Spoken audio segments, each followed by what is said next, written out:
Di Lombong Arang Batu Sukhum Hills, pengasas bersama syarikat Paul sedang berbual dengan anak lelakinya Derek, yang menyedari dia terlupa alatannya dan kembali untuk mendapatkannya. Tiba-tiba satu bayang melompat keluar dan mengheret Derek pergi. Paul mendengar anaknya memohon bantuan dan bergegas menyelamatkannya, hanya untuk dipukul oleh musuh misteri. Bunyi aneh bergema dalam kabus apabila makhluk itu menghulurkan tangan untuk menikam Paul, kemudian Derek yang berdarah dibawa pergi sambil menjerit. Bertahun-tahun kemudian, seorang pengembara bernama Aryan sedang melihat sekumpulan klip akhbar yang bercakap tentang pekerja di Lombong Sukhum Hills yang mati dalam kebakaran besar. Sehingga hari ini, pihak berkuasa masih tidak tahu apa yang berlaku dan operasi pelombongan ditutup selepas tragedi itu. Bahagian yang paling pelik ialah Bukit Sukhum tidak muncul di peta sejak tahun 70-an dan populasinya nampaknya telah hilang. Aryan sedang mengumpulkan sebanyak mungkin maklumat mengenainya kerana dia telah diupah oleh sekumpulan saintis untuk mencari lombong itu semula. Apabila mereka akhirnya bersedia, kumpulan itu pergi dengan kereta Aryan dan dengan cepat menyedari telefon mereka tiada isyarat. Akhirnya mereka melintasi sebuah pekan kecil dan singgah di kedai untuk mendapatkan bekalan. Terdapat beberapa perkara yang sangat menyeramkan di kedai itu dan Aryan mengambil peluang untuk bertanya kepada pemilik tentang lokasi Sukhum Hills, tetapi lelaki itu mengatakan bahawa dia tidak pernah mendengarnya.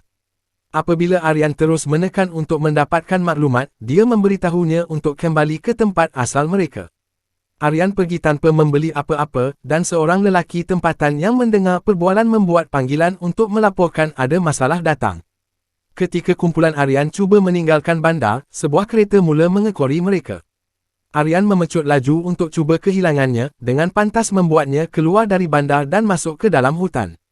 Bagaimanapun kereta itu tiba-tiba berhenti, jadi Aryana keluar dari jalan dan bersembunyi seketika untuk menunggu sehingga kereta itu hilang. Dia menerangkan kepada saintis bahawa kereta itu telah menunggu mereka untuk melepasi satu titik tertentu di jalan raya, jadi tempat itu adalah tempat yang mereka perlu pergi. Kumpulan itu menyeberangi hutan dengan mengikuti petunjuk itu, tanpa melihat papan tanda dengan amaran bahaya. Kereta itu menyusuri jalan tanah yang sempit sehingga mereka mendapati jalan itu terhalang oleh pagar elektrik, bermakna ada sesuatu yang penting di seberang. Syukurlah ada sebatang pokok bersandar di atas pagar, jadi mereka hanya perlu memanjatnya untuk sampai ke seberang dengan selamat. Selepas itu kumpulan itu mula meneroka kawasan itu, hanya berhenti untuk mengambil sampel. Akhirnya mereka membuat keputusan untuk berkhemah di tepi sungai untuk berehat bermalam. Para saintis menghabiskan waktu petang membincangkan teori tentang kehilangan Bukit Sukhum. Darren fikir ia adalah lubang benam, tetapi Sean berpendapat kerajaan Amerika telah membuat versi sendiri perigi ke neraka, merujuk kepada lubang yang digali oleh Rusia yang masuk begitu dalam sehingga kononnya menembusi neraka. Dia juga mempunyai rakaman bunyi aneh yang mereka temui di dalam lubang itu yang hampir terdengar seperti makhluk mengerang. Sean percaya ia adalah jeritan orang terkutuk, tetapi Darren berkata ia hanya pengisaran plat tektonik. Sementara itu, sekumpulan penduduk tempatan yang diketuai oleh Del mendapati wayar di pintu pagar elektrik mereka telah terkoyak dari dalam, yang tidak dapat dilakukan oleh haiwan liar. Mereka melihat sekeliling kawasan itu untuk mendapatkan petunjuk dan salah seorang lelaki itu memeriksa pemasangan lain dari dekat, hanya untuk makhluk misteri. Tiba-tiba menariknya ke bawah dan membunuhnya. Sejurus kemudian, Paul yang lebih tua muncul dan memberitahu kumpulan itu bahawa dia mahu saintis pergi segera. Keesokan harinya, pasukan itu terus meneroka dan melihat pelbagai siaran dengan megafon, jadi mereka menganggap ia adalah sistem amaran untuk kebocoran gas, walaupun ia kelihatan agak baharu. Mereka juga menemui buih studio, yang biasanya digunakan untuk kalis bunyi. Akhirnya mereka menemui jeriji di atas tanah yang mengeluarkan banyak asap, tetapi apabila mereka hendak mengambil beberapa sampel, kereta dari semalam muncul. Pasukan itu bersembunyi dan menunggu kereta itu beredar, kemudian Aryan berkeras untuk bergerak lebih pantas kerana penduduk tempatan jelas tahu bahawa mereka berada di sini.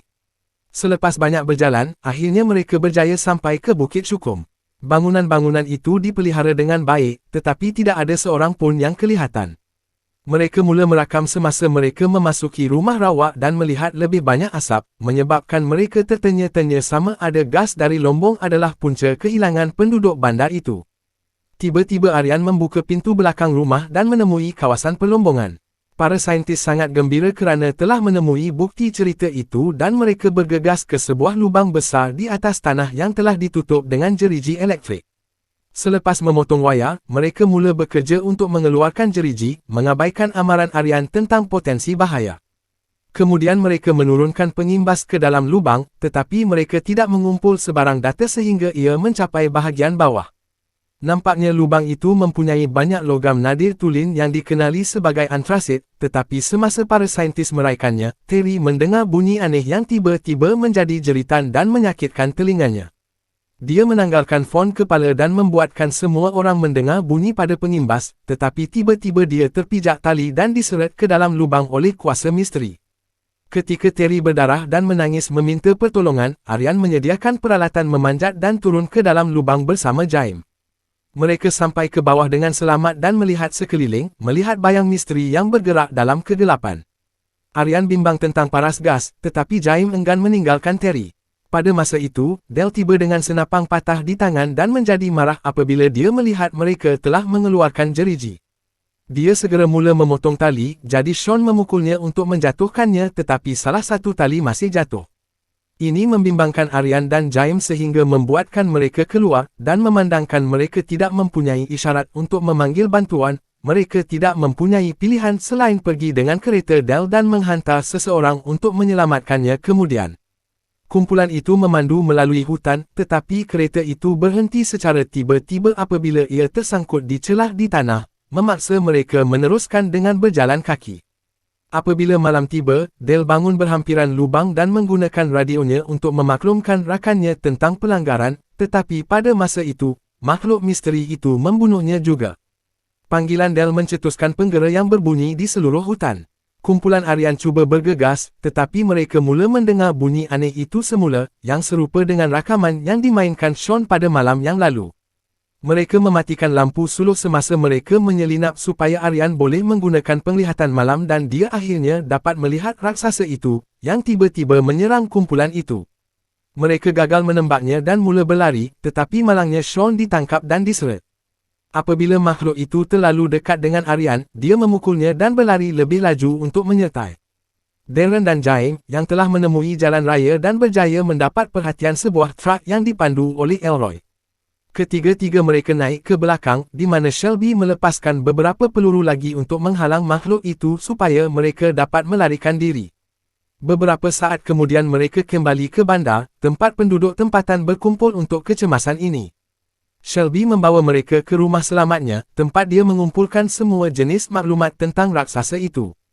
Selepas Shelby dan Elroy memarahi mereka kerana membebaskan makhluk itu, Paul mendedahkan dirinya, menjelaskan dia meninggalkan kehidupan perniagaan untuk berusaha melindungi kawasan itu daripada pelancong yang ingin tahu yang boleh menimbulkan masalah seperti yang mereka lakukan. Pada masa itu mereka mendapat mesej yang mengatakan lebih banyak makhluk muncul, jadi mereka mesti kembali ke lubang dan menutupnya. Dalam perjalanan keluar, mereka mendengar makhluk berhampiran, jadi mereka segera bersembunyi di belakang truk. Satu lagi mesej radio memberitahu mereka untuk pergi ke rumah selamat yang lain kerana terlalu banyak raksasa yang datang, tetapi rumah yang paling dekat adalah menanjak. Elroy tahu dia tidak boleh berlari pantas, jadi dia menawarkan diri untuk mengalih perhatian raksasa untuk memberi peluang kepada kumpulan itu melarikan diri. Dengan molotov di tangan, dia bergegas keluar menemui makhluk itu, dan letupan yang terhasil membunuhnya juga. Sementara itu kumpulan itu pergi ke rumah selamat dan cuba sedaya upaya untuk berdiam diri.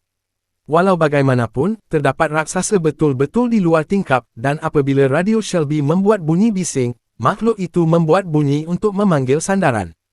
Tiba-tiba makhluk itu masuk ke dalam rumah, jadi kumpulan itu berlari ke bilik yang berbeza. Mereka membaling pinggan untuk mengalih perhatian raksasa itu dan berlari ke bilik di belakang, mengunci pintu di belakang mereka. Bagaimanapun raksasa itu cukup kuat untuk menebuk lubang di pintu dan menghantar Jaime terbang melalui lantai yang memecahkan kayu dan mendedahkan terowong rahsia. Pasukan itu turun dan mula berlari, mendapati terowong membawa mereka ke sebuah gua. Raksasa itu semakin hampir, jadi Shelby memutuskan untuk kekal untuk mengalih perhatiannya sementara yang lain meneruskan. Semasa makhluk itu mengejar Shelby ke arah yang bertentangan, ketiga-tiga mereka menemui jalan keluar dan memecahkan pagar untuk keluar. Kemudian mereka cuba memasang semula pagar, tetapi pada masa itu, lebih banyak raksasa muncul. Jaime mengaktifkan bom tangan untuk membunuh mereka, namun raksasa menangkapnya dan semasa perjuangan, dia juga mati dalam letupan itu. Aryan dan Darren tidak mempunyai pilihan selain terus bergerak, perlahan apabila mereka berakhir di laluan yang sangat sempit. Akhirnya mereka sampai ke sebuah gua yang besar dan Darren tidak dapat berhenti sejenak untuk menangani keletihan dan kesedihannya. Dia menyesal membawa semua orang ke sini dan mengakui dia tidak melakukannya untuk sains. Sebenarnya syarikat pelombongan akan membayarnya banyak wang untuk antrasit itu. Sebagai balasan, Ariana mengakui bahawa semasa ekspedisi ke Himalaya, dia terpaksa membiarkan pelanggan mati untuk menyelamatkan nyawanya sendiri. Memandangkan Darren telah kehilangan semua harapan, Aryan memutuskan untuk meneruskan keseorangan tetapi berjanji untuk kembali untuknya. Sementara itu di bandar, semua penduduk tempatan yang diketuai oleh Paul menggunakan megafon untuk menarik raksasa ke pintu pagar dan dengan pantas melepaskan tembakan untuk membunuh seramai mungkin. Pada ketika itu Aryan kembali ke permukaan dan mula mengikuti bunyi tembakan, hanya untuk tiba-tiba mendengar raksasa menghampiri. Dia berjaya bersembunyi di dalam tong sampah dan menunggu raksasa itu pergi, tetapi apabila dia keluar, makhluk itu mengetuknya dari belakang. Apabila Aryan bangun, dia mendapati dirinya berada di atas rakit dengan Shelby yang mati dan seekor raksasa. Dia juga panik apabila dia menyedari kakinya lumpuh. Dia cuba memeriksa air, hanya untuk mendapati terdapat makhluk jahat di sana juga. Jeritannya mendapat perhatian makhluk itu, yang menidurkannya semula. Beberapa saat kemudian, Ariana bangun dan mendapati dia bersama Darren dan Sean. Semasa Darren cuba memberinya bom tangan, Sean berkata bahawa makhluk ini adalah spesies alternatif yang menjajah seperti semut. Tiba-tiba dua raksasa menangkap Sean dan membawanya untuk memberi makan kepada ratu mereka yang lebih besar tetapi tidak mampu bergerak. Semasa Sean dimakan, Aryan berjaya merampas bom tangan itu, tetapi makhluk itu menangkapnya untuk menggunakannya sebagai makanan juga.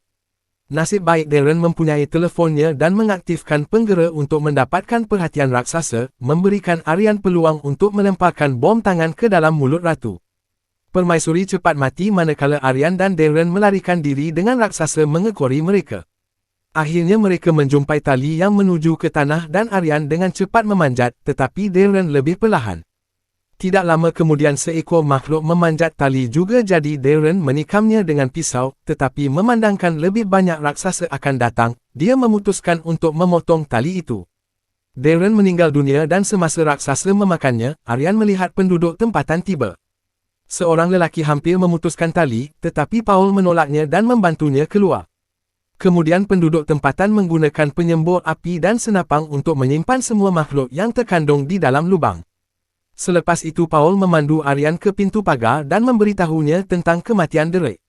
Dia menunjukkan tiada siapa yang akan mempercayai ceritanya dan memintanya untuk membantu, jadi Aryan bersetuju untuk tinggal dan melawan.